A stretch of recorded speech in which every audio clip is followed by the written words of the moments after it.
في ذكرى أكتوبر 10 من رمضان المجيد، في ذكرى النصر العظيم الذي صنعه أبطال مصر. في هذه الذكرى الحبيبة إلى قلوبنا جميعا نتوجه بالتحية إلى شهداء مصر الأبطال الذين ضحوا بدمائهم الغالية من أجل أن تنعم مصر بالسلام. نتوجه بالتحية أيضا لكل الأبطال الذين ساهموا في صنع هذا النصر العظيم. سيداتي وسادتي، اليوم نلتقي مع بطل من هؤلاء الأبطال الذين شاركوا في صنع النصر، مع قائد من قادة حرب أكتوبر، مع الفريق أحمد بدوي وزير الدفاع والإنتاج الحربي. أهلا بك يا فندم. أهلا وسهلا. واحنا بنحتفل بالنصر، نصر أكتوبر العظيم، نقول لسيادتك كل سنة وانت طيب. وانت طيب.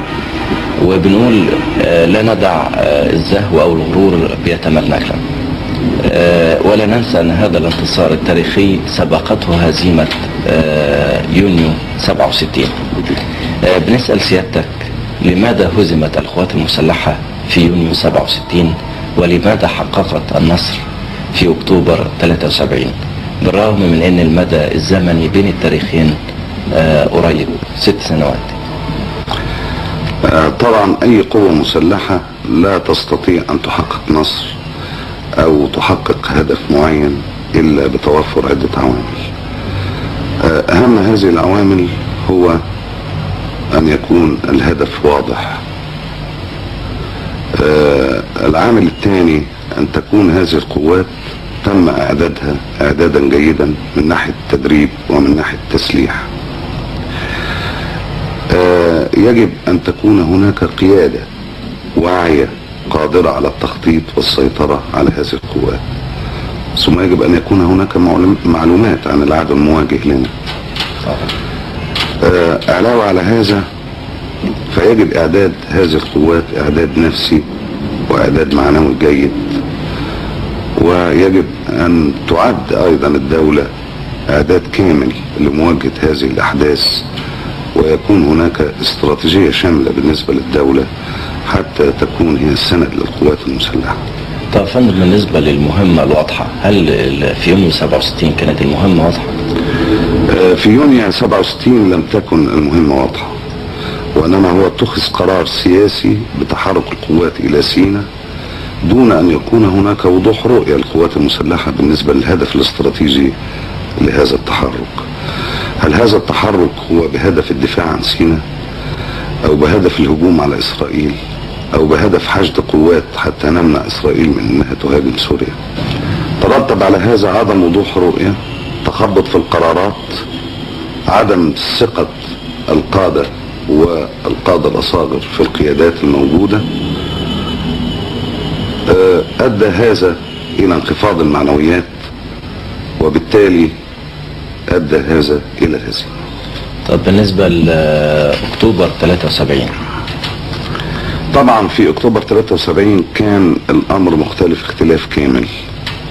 كانت المهمة الاستراتيجية واضحة وضوحا كاملا، كان هناك خطة كاملة وتخطيط كامل، كان هناك تدريب جيد بالنسبة للقوات على هذه المهام، كان التشكيلات والوحدات كل تشكيل ووحدة يعلم مهمته تماما، ووصل هذا التخطيط على مستوى الفرد بالنسبة لهذه المهمة، وكل إنسان كان بيعرف دوره في هذه المعركة. كان هناك وقت للتدريب وللتنفيذ، كان هناك وقت للتغلب على السلبيات وتحويلها إلى إيجابيات. لما حانت ساعة الصفر كانت الوحدات جاهزة ومعبأة نفسيا ومعنويا لتنفيذ هذه المهمة بالكامل. لا شك في ان الدولة كان تم اعداد الدولة بالكامل بجميع اجهزتها لمساندة القوات المسلحة في هذه المهمة. ثم ابرز السمات اللي هي السمات التحرك السياسي الذي تم على مستوى الرئيس والقيادة السياسية، مما مهد بالنسبة للموقف الداخلي او الموقف على المستوى العربي او الموقف على المستوى العالمي، اصبح مهيأ لهذه الحرب وهذا القتال. طب فندم، بالنسبة للأسلحة بقى والمعدات، هل كانت متكافئة وكافية لخوض تلك المعركة الخطيرة؟ بالنسبة للأسلحة والمعدات طبعا كان إسرائيل لديها تفوق في بعض أنواع المعدات، سواء كان القوات الجوية أو الدبابات أو الوحدات المدرعة أو بعض المعدات المتطورة. ولكن إيمان الناس بهذه القضية والتخطيط الجيد لهذه المعركة والتفكير الجيد والعزيمة الصادقة ورفع المعنويات أمكن أنه تعوض هذا الفرق بالنسبة للتفوق الإسرائيلي بالنسبة. طب فندم، ما دمنا بصدد الحرب بقى، عايزين نعرف من سيادتك أخطر المواقف اللي واجهتك أثناء حرب 73. طبعا هي الحرب عبارة عن كلها مواقف خطيرة، ويمكن بالذات أنا واجهتني مواقف خطيرة، وأذكر طبعا أخطر هذه المواقف في بداية الحرب. عبرت القوات مترجلة وعبرت جميع القادة مترجلين بما فيهم أنا طبعا كقائد فرقة في اتجاه المجهود الرئيسي في الجيش الثالث، وهذه القوات عبرت على أساس أن هي بتحمل ذخيرتها وبتقاتل بأسلحة خفيفة. طب معلش يا فندم، طب في العبور، قبل العبور مفيش مصاعب يعني في الكباري والحاجات دي؟ يعني ما هي دي النقطة الخطيرة يعني في الموضوع. طبعا كان في تخطيط على أساس أن بتعبر هذه القوات وتقاتل لتحتفظ براس كوبري لوقاية العناصر المهندسين لكي تقوم بعمل فتحات في الشاطئ وتقوم بإنشاء الكباري لعبور الأسلحة الثقيلة وعبور المدفعية والدبابات والذخائر إلى آخره. في الواقع كانت طبيعة التربة في هذا القطاع، هو قطاع الجيش الثالث، كان تربة طفلية، وترتب على هذا ان عملية فتح هذه الثغرات في الساتر الترابي اخذت جهود شاقة وصعوبات، نتيجة لان الارض ما كانتش صالحة، بل بالعكس المية ادت الى اثر عكسي. ترتب على هذا ان طلع الفجر وابتدى ضوء الشمس يطلع دون عبور اي معدات ثقيلة او دبابات. القوات اللي كانت موجودة في راس الكوبري طبعا كانت كلها قوات مترجلة. كنت بتوقع طبعا هجوم وحدات مدرعة كبيرة في هذا الوقت، مع عدم وجود أسلحة ثقيلة، مع عدم وجود ذخائر كافية. كان موقف صعب في الواقع، وإنما كان قرارنا إن إحنا نقاتل إلى آخر رجل بالأسلحة الخفيفة. بالأسلحة الخفيفة. أخيرا نجحت الكباري في إن هي تنشأ، وابتدت تعبر الأسلحة وتعبر الدبابات، وفعلا هذا ادى الى ان الموقف تماسك وكان افضل طبعا من الوضع السابق. ده كان اصعب المواقف فندم. طب بعد العبور طبعا لان المفروض كانت الكباري تركب بعد من 4 ل 6 ساعة، ركبت بعد 17 ساعة، وده كان فيه استنزاف للموارد والذخيرة البسيطة اللي كانت في ايدين الافراد. طب فندم، مفيش مواقف صعبة ايضا او عقبات صعبة او مواقف حرجة قابلت سيادتك وخصوصي اثناء الحصار؟ طبعا عملية الحصار في حد ذاته تجربة قاسية، وفعلا يعني فوجئت بان بعض القادة بيقولوا لي احنا اتحصرنا، فكان رد عليهم ان لا يمكن ابدا يتحاصر فرقتين وقوات بهذا العدد، واحنا طبعا سنقاتل ولا يهمنا هذا الحصار بالامكانيات وبالقدرات الموجودة. وطبعا هذا كان له تأثير على نفسية الناس، وفعلا هؤلاء الناس صمدوا، بل بالعكس اثناء الفترة بتاعت الحصار كانت معنويات القوات المحاصرة اعلى من المعنويات القوات التي تحاصرها. يعني ما كانش في لحظة مثلا ما فيش اكل مثلا للجنود المحاصرين؟ طبعا كان كمية الاكل كانت محدودة، وانما تم السيطرة عليها بصرامة، وكان التعيين اللي بيصرف للعسكري في بداية الايام الاولى كان ربع تعيين، ثم بقى تلت تعيين، وكان يعني مجرد حاجة تبقي الانسان، يعني تخليه عايش لمجرد انه عايش. لا طب بالنسبة للذخيرة، ذخيرة الجيش الثالث يعني، ايوه، كان في ذخيرة الذخيرة كانت متوفرة إلى حد ما، وإنما ظروف خدمتنا إن طبعا كثير من الوحدات المدفعية اللي كانت موجودة في الشرق نتيجة لوجود الثغرة تم سحبها ونزولها إلى الغرب للقتال، وتركت هذه الوحدات ذخيرتها بالنسبة لبعض النوعيات من المدافع، ولهذا أمكن استغلال هذه الكتائب بخداع العدو بالنسبة للإمكانيات الموجودة والأسلحة والذخيرة الموجودة أنها متوفرة. طب فندم، ما دمنا برضه بصدد الحرب، احنا عارفين ان لكل حرب هدف سياسي. الى اي حد نقول ان حرب اكتوبر 73 حققت هذا الهدف؟ لا شك في ان حرب اكتوبر 73 حققت الهدف الاستراتيجي. ثم من ثمرات حرب 73 اللي هو اتفاقية السلام اللي حصلت بيننا وبين اسرائيل، ثم عملية فصل القوات الاولى وفصل القوات الثانية. الهدف بتاع حرب اكتوبر تحقق لا شك في هذا، وترتب عليها ان احنا استردينا 3/4 سيناء، وترتب على هذه الحرب هو اقتناع اسرائيل بان نظرية الامن بتاعتهم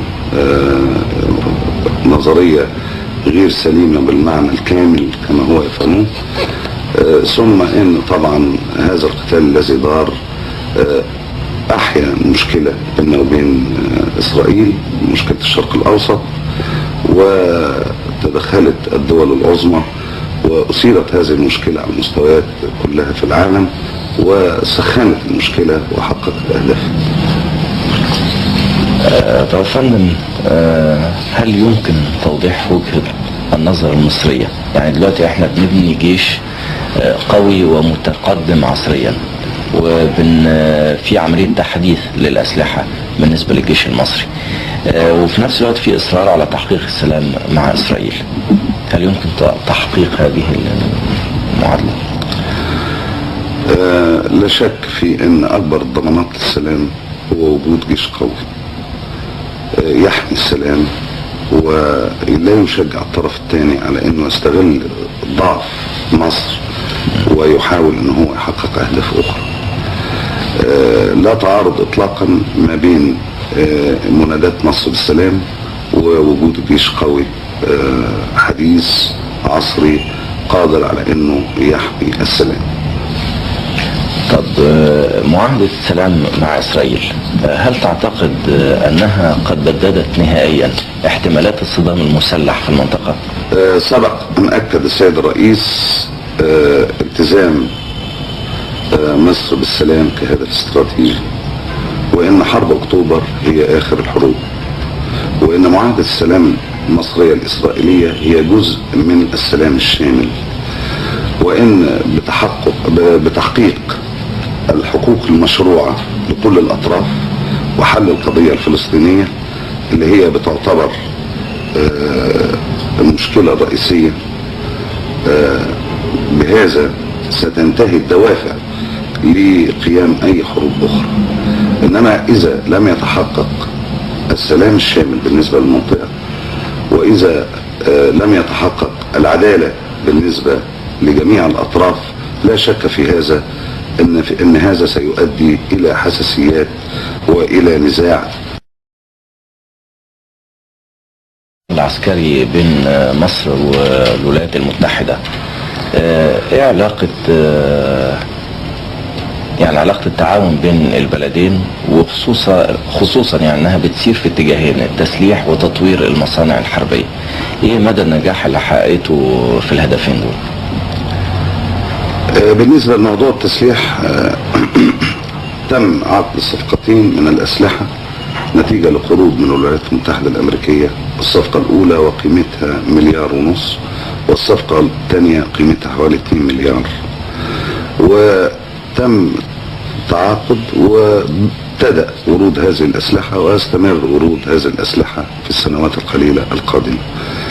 بالنسبة للتعاون لتطوير الأسلحة والمعدات، لا شك في ان الخبرة الامريكية والتكنولوجيا الامريكية تكنولوجيا متقدمة جدا. تعتبر امريكا من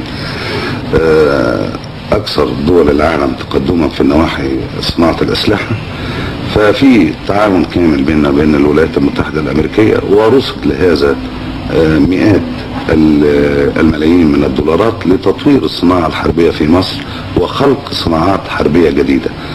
لا شك في ان هدفنا او هدف مصر ان هي تعتمد على قدر الامكان على انتاجها من الاسلحة والذخائر، ونحد من استيرادنا لهذه الاسلحة، لان طبعا حتى تنبع استراتيجيتنا مننا يجب ان نكون مسيطرين على مصادر السلاح. علاوة على ان تصنيعنا للاسلحة لا شك في ان بنعاون ببعض الدول العربية والدول الافريقية، وبتعتبر صناعة الاسلحة من الصناعات الهامة والخطيرة واللي بتحقق فائض وارباح حتى من وجهة النظر الاقتصادية. طب بعد كل حرب يحدث تغيير في التخطيط العسكري وفي نظام التسليح. ففي عملية تطوير الأسلحة هل خدنا يعني الدروس اللي استفدناها من أكتوبر لتطوير سلاح معين، لتطوير صاروخ معين، للحاجات؟ طبعا نتيجة حرب أكتوبر لا شك القوات المسلحة المصرية اكتسبت خبرات كبيرة من هذه الحرب، سواء من الناحية التكتيكية أو أسلوب استخدام القوات أو من النواحي الفنية. بل يمكن بالنسبة للدفاع الجوي أثناء تصنيعنا لبعض الأسلحة في فرنسا زي الكروتال وخلافه من الأسلحة تم تطوير بخبرات مصرية. والنهاردة مصر برضو نتيجة لأن الفرنساويين بيبيعوا هذه الأسلحة لدول أخرى، أولا لازم احنا نوافق، ثانيا بناخد فلوس نتيجة لهذا أو بناخد خصم من الأسعار، ليس في هذا المجال فقط وإنما في مجالات أخرى بالنسبة لصناعات الأسلحة، حتى الحاجات المتقدمة اللي بتتم في الدول الأوروبية. منذ أيام قليلة السرب الأمريكي غادر قاعدة ضرب القاهرة، منهيا بذلك تدريبه المشترك مع قواتنا الجوية. عايزين من سيادتك تقيم لنا مدى ما تحقق من هدف بسبب وجود هذا السرب في مصر. طبعا الطيارات الفانتوم اللي هي الاف 4 دي طيارات امريكية الصنع، استخدمتها امريكا من فترة زمنية طويلة. طبعا الطيارين الامريكان عندهم خبرة بالنسبة لهذه الطيارات. وجود هذا السرب الامريكي والتدريب المشترك وهذا الاحتكاك قطعا بيؤدي الى ازديادة خبرة الطيارين المصريين في فترة زمنية سريعة ووجيزة لنقل الخبرة من الطيارين الامريكان للطيارين المصريين. مش معنى كده ان ده اول معرفة لنا بالطيارات الفانتوم، سبق هذا ارسال ضباط تعلموا واتدربوا في الولايات المتحدة الامريكية، لكن الاحتكاك الفعلي ونقل الخبرة والتكتيكات واسلوب الاستخدام ما فيش شك ده اكتسبناه. وبعدين طبعا الطيارين دول بعد ما ادوا هذه المهمة رجعوا لامريكا ثاني. طب ألوان، هل في تعاون عسكري ما بيننا وما بين الدول العربية حاليا؟ وإيه ألوان وحدوده، يعني حدود هذا التعاون؟ طبعا في تعاون عسكري بيننا وبين الدول العربية وبما فيها دول الرفض. التعاون ده بياخد أشكال مختلفة، سواء كان بواسطة خبراء أو مدربين أو قادة في هذه الدول العربية، او بعثات بتجينا لتدريبها في معاهدنا العسكرية ومدارسنا في القوات المسلحة. وفي اعداد كبيرة من الدول العربية موجودة عندنا ولا تزال. طب هل نفس الموقف بينصب على الدول الافريقية الصديقة؟ نفس الموقف بينصب على الدول الافريقية، واحنا عندنا كثير من البعثات الافريقية سواء من السودان او الصومال، نعتبرهم دول عربية وافريقية، ومن تنزانيا ومن زئير ومن سيراليون ومن غانا ومن كثير من الدول الافريقية. طب ايضا بالنسبة للدول الافريقية، ايه موقف القوات المسلحة المصرية من اي اعتداء خارجي على اي دولة افريقية؟ طبعا لو حصل اي عدوان على اي دولة افريقية ده بيكون قرار سياسي، وبيترتب عليه ان احنا بنساعد هذه الدول الافريقية في ضوء منظمة الوحدة الافريقية.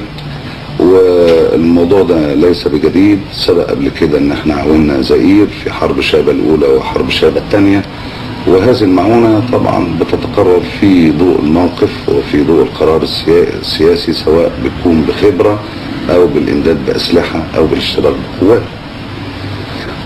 طبعا هدفنا واستراتيجيه مصر ان القاره الافريقيه تكون بعيده عن الصراعات التي تتدخل فيها الدول العظمى، وده هدف استراتيجي بالنسبه لنا. طب فأنا بالنسبة لقواتنا على الحدود الغربية، هل ممكن سيادتك تعطينا فكرة مبسطة عن الموقف على الحدود الغربية بصفة عامة؟ بالنسبة لموقفنا على الحدود الغربية بيتركز أساسا على الاستعداد واليقظة المستمرة بالنسبة لتأمين هذه الحدود ومنع أي عدوان محتمل أو أي تسلل لعمليات تخريب داخل جمهورية مصر العربية.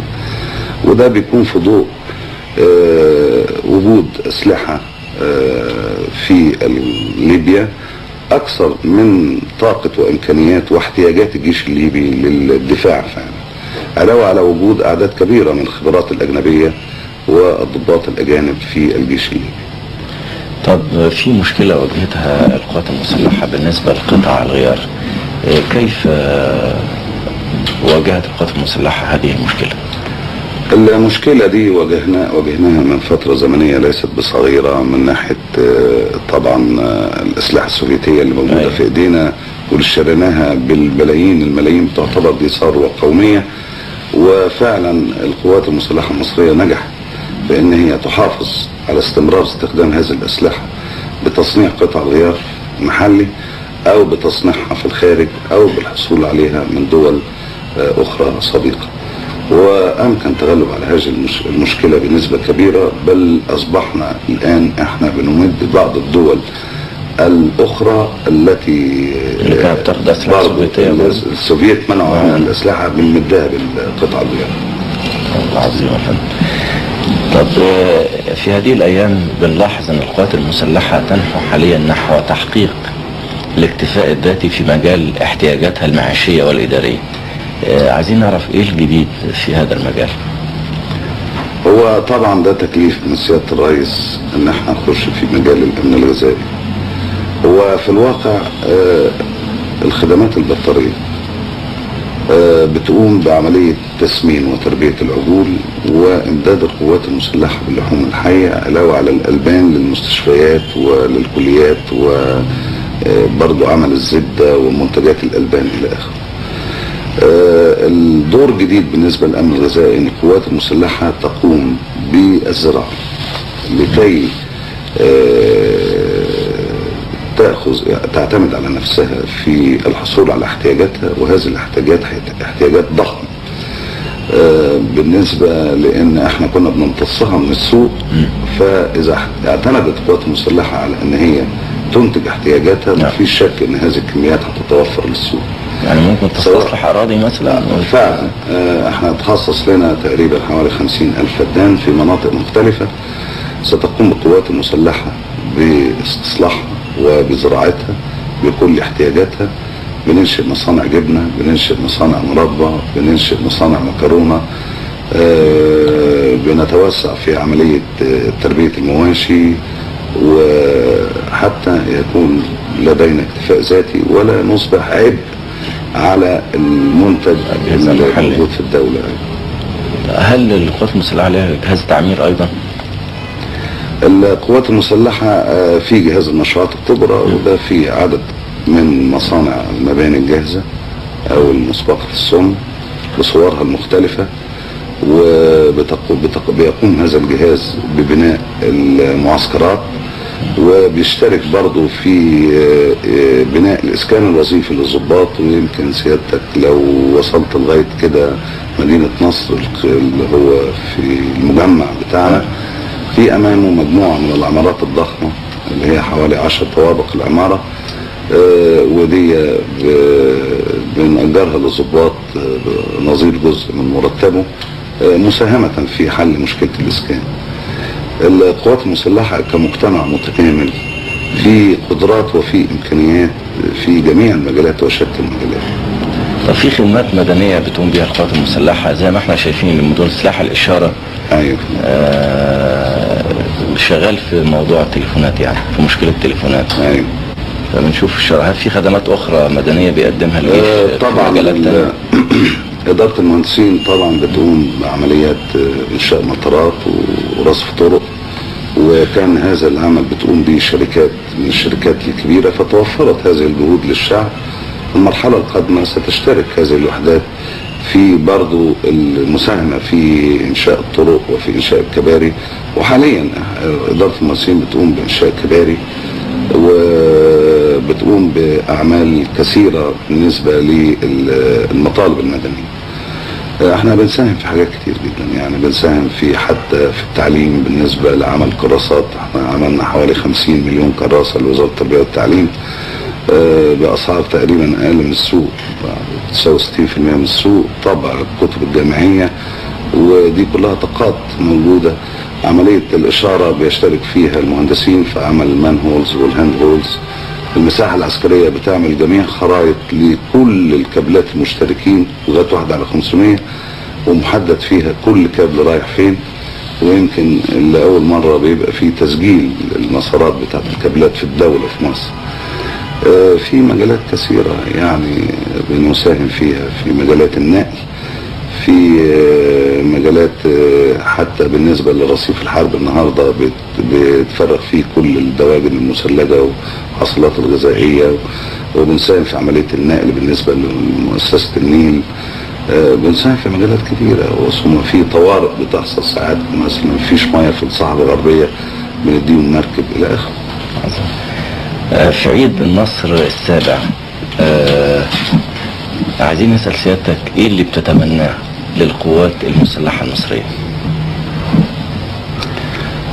طبعا بتمنى للقوات المسلحة المصرية اللي هي قوات اكتوبر وما بعد اكتوبر ان تظل هذه القوات شامخة قوية متطورة عصرية قادرة على ان هي تؤدي مهمتها بالنسبة للدفاع عن مصر والتراب المصري، وتؤمن الشعب المصري، وتكون احد العوامل التي تؤدي الى الاستقرار والازدهار بالنسبة لمصر.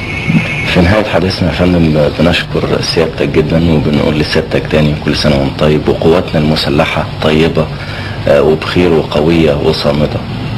شكرا جزيلا.